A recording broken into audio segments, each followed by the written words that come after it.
Ini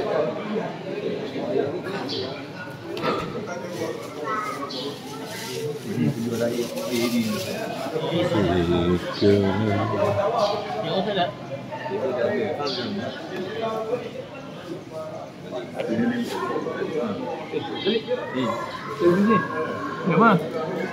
Minum.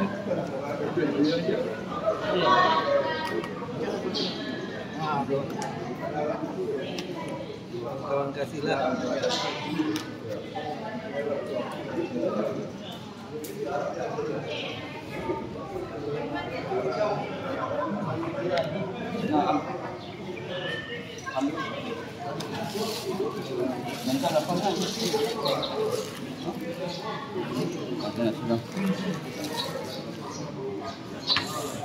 Tinggal di mana, Dek? Bukit Sungai Putih.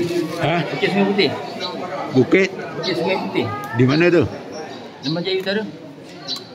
Bukit Sungai Putih. Oh, Kampung no. Bukit Sungai Putih. Dia tak banjir kan? Ada balai raya situ kan? Dewan orang ramai ya? Kita Kampung Bukit Sungai Putih dekat atas bukit tu. Iyalah. Kalau nak ke Bukit Bacan tu, di sebelah kanan tu. Betul. Pakcik dah sampai. You sewa ke beli tu? Situ sewa dengan ayah. Ya. Rumah kampung. Rumah batu lah. Berapa sewa tu? Sewa dengan ayah sendiri je. Ha? Sewa dengan ayah sendiri je. Oh, ayah duduk sana. Asalnya kami duduk situ. Kami asal memang situ. Lepas tu ayah pindah, dia buat rumah sewa. Ya. Sekarang kerja di mana ni? Saya dekat Damansara. Jabatan apa? Swasta. Ya. Berkaitan dengan komputer, laptop. Mekanikal, kejuruteraan. Mechanical. Kejuruteraan. Engineering. Dia bisnes apa tu? Dia konsultan. You dulu unit engineer lah. Ya, belajar kat mana dulu? Skudai. Oh, UTM. Encik kat Skudai juga ke? Kan? Saya USM. Oh, itu zaman dulu. Masa tu laptop tak ada, komputer tak ada kan, typewriter. Kalau hantar assignment tu berlubang kertas tu kan. Yelah kalau silap kan. Memang berlubang lah. Bila dah type tu keluar ayat lain pula kan. Dia pakai blanco.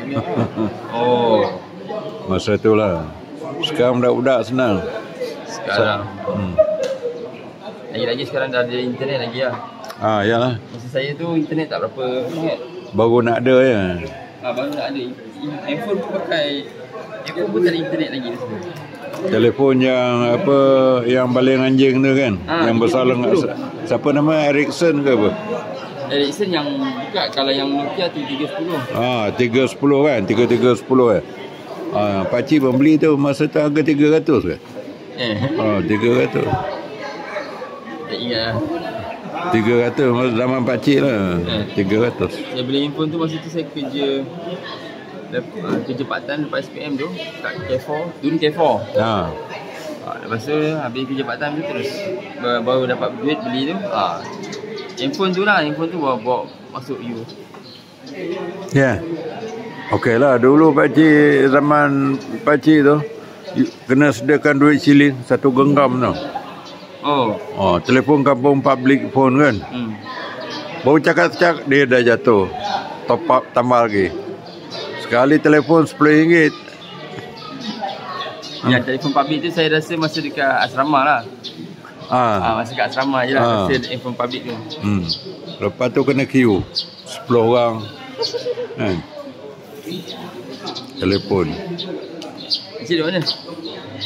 Depan ni. Ni. Pakcik kalau boleh nak lahir zaman you ni. Nak apa? Lahir zaman you. Kenapa? You tahun berapa lahir? 88. Sebab zaman sekarang ni LRT ada komputer, ada telefon, smartphone. Jadi teknologi tu di ujung jari kan. Betul.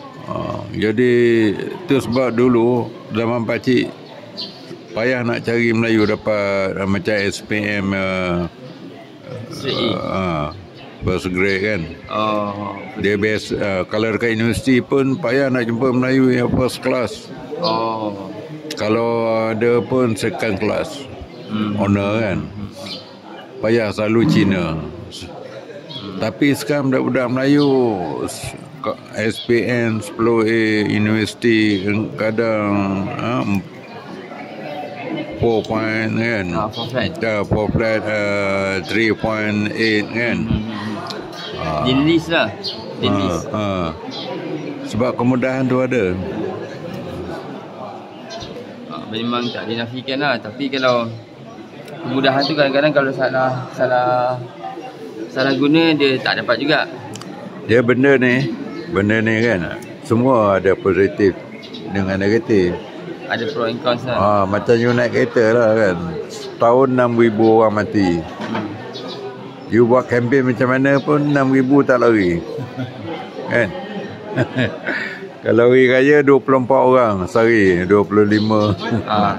Walaupun boleh buat sekatan ke apa, ops ke. Apa pandangan you tentang kehidupan anak muda sekarang dengan teknologi yang banyak? Pandangan saya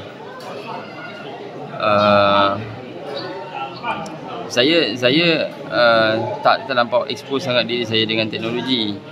Contoh, kalau cakap pasal teknologi sekarang ni, kita akan lebih kepada media sosial kan. Saya punya diri, saya limitkan saya punya media sosial hanya untuk Facebook dan untuk sosial.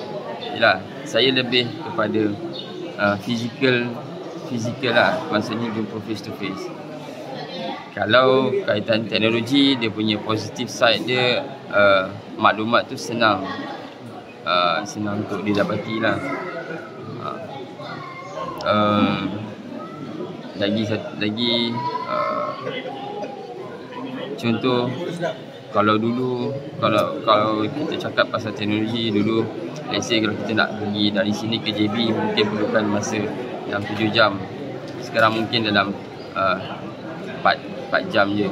Akan datang bila HSR buat, mungkin sejam 2 jam je, sejam lebih dah sampai. Itu bila kita cakap pasal teknologi. Ada yang bagus, ada yang negative side lah. Itu belum lagi kita cerita pasal yang kereta jenis drive sendiri macam Tesla. Tapi Tesla pun dia still dalam uji kaji lagi. Sebab kalau kita tengok baru-baru ni yang dia punya Cybertruck tu pun yang baru launch dekat US tu pun dah ada beberapa kes yang dia accident. Mungkin dia ada malfunction kat situ. Dia tak, ialah setiap penciptaan manusia ni dia tak perfect. Jadi mungkin ada malfunction dari segi, kita tak tahulah benda technical part tu. Jadi teknologi tu dia akan time to time dia bagus, tapi dia sentiasa perlu improvement, enhancement kat situ lah bagi saya. Komen politik hari ni sikit. Politik sama je. Sama je. Kita susah nak jumpa pasal ahli politik yang betul-betul bekerja untuk rakyat. Ahli politik apa dia punya, kita kena faham dia punya apa tu, function dia.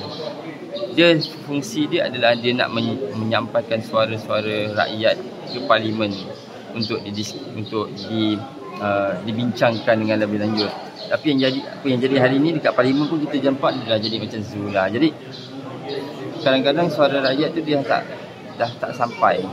Jadi bagi saya ahli parlimen mana-mana kerajaan pun yang naik sama je lah. Ada yang betul-betul buat kerja, tapi hanya segelintir je lah. Dan yang betul-betul buat kerja tu yang kita perlukan untuk dia bela nasib. Sebab kadang-kadang dalam satu komuniti ataupun parlimen ataupun yang kawasan dia tu ada orang yang ketinggalan, contoh tak dapat bantuan zakat ke ataupun baitul mal ke. Tapi benda tu kadang-kadang dan orang-orang yang macam ni selalunya dia lack of information. Contoh dia tak dapat info-info macam kat mana nak dapatkan bantuan tu, saluran tu, sebab mungkin dia pun tak ada maklumat tu dari segi tak ada TV kat rumah ke atau internet akses untuk dapatkan maklumat tu tak ada juga. Jadi itulah fungsi, antara salah satu fungsi YB ahli politik ni untuk dapatkan orang-orang macam ni lah, untuk bela nasib rakyat. Dalam masa yang sama macam mana nak improve lagi kawasan tu, kawasan sekitar dia tu. Itulah. Lagi-lagi sekarang ni natural disaster banyak, especially banjir, tanah runtuh dan macam-macam lagi lah. So dari situ dia kena tahu lah how to control construction ataupun how to manage properly dia punya kawasan parlimen dia tu lah. Kalau pembangunan bagus, tapi kalau terlebih-lebih dia akan jadi kemusnahan kepada masyarakat lah. Itu je. Okey, terima kasih. Sama-sama. Kerana memberi sedikit pandangan kan. Mungkin kita boleh jumpa lagi. Siapa nama? Arif. Oh, ni pakcik masuk YouTube ni. Oh. Sembang-sembang pagi ni kan. Tapi saya punya ni pendapat peribadi, jangan jadikan dia sebagai satu untuk tu lah. Saya punya pendapat peribadi yang saya punya knowledge pun tak adalah banyak sangat, sebab saya lebih suka perhati je lah. Pembacaan pun tak adalah banyak sangat sampai ada berpuluh-puluh buku. Jadi saya punya pandangan ni just pandangan peribadi. Tak perlu jadikan rujukan. Itu je lah. Okey. Dan satu lagi saya nak highlight, ada beberapa figura anak muda, macam contoh Ustaz Yaakob Yusra ataupun siapa seorang lagi tu, Arif Sata, yang saya nampak dia ni bagus sebab dia mengajak orang untuk jadikan subuh sebagai macam hari Jumaat. Contoh kalau macam Arif Sata, dia buat dekat Masjid Bukit Damansara. Ustaz Yaakob Yusra dia buat dekat Madat, dekat Sungai Petani. And then ada satu lagi Masjid Al-Bushra, itu pun dekat Sungai Petani. Ya, satu lagi yang kalau saya punya pendapat, kalau ahli politik boleh jadikan masjid sebagai satu pusat Islam, Islamic Center, bagus untuk komuniti Islam di kawasan tu lah, untuk hidupkan kawasan komuniti Islam kawasan tu. Itu je lah. Okey. Yang ahli politik boleh ambil kalau dia dengar lah. Ya. Terima kasih. Sama-sama. Siapa nama tadi lupa? Arif, ya, Encik Arif. Terima kasih memberi idea, sumbangan. Nanti kita jumpa lagi. Selalu datang ke Masjid Bukit Indah kan? Ya, subuh. InsyaAllah. Tapi kadang-kadang kalau tak Masjid Bukit Indah, mungkin saya akan pergi ke masjid lain lah. Bergantung ikut mood budak-budak ni. Kadang-kadang kalau macam pagi kita orang kalau nak pergi ke titik bangsa, mungkin kita orang akan pergi ke masjid dekat Jalan Duta. Lepas tu lepas habis Jalan Duta baru terus Masjid Wilayah. Masjid Wilayah. Okey. Terima kasih Cik Arif. Jumpa lagi, mungkin banyak yang boleh kita bincangkan. InsyaAllah. Minggu depan ke, bulan depan ke, tahun depan ke. InsyaAllah. Assalamualaikum. Salam.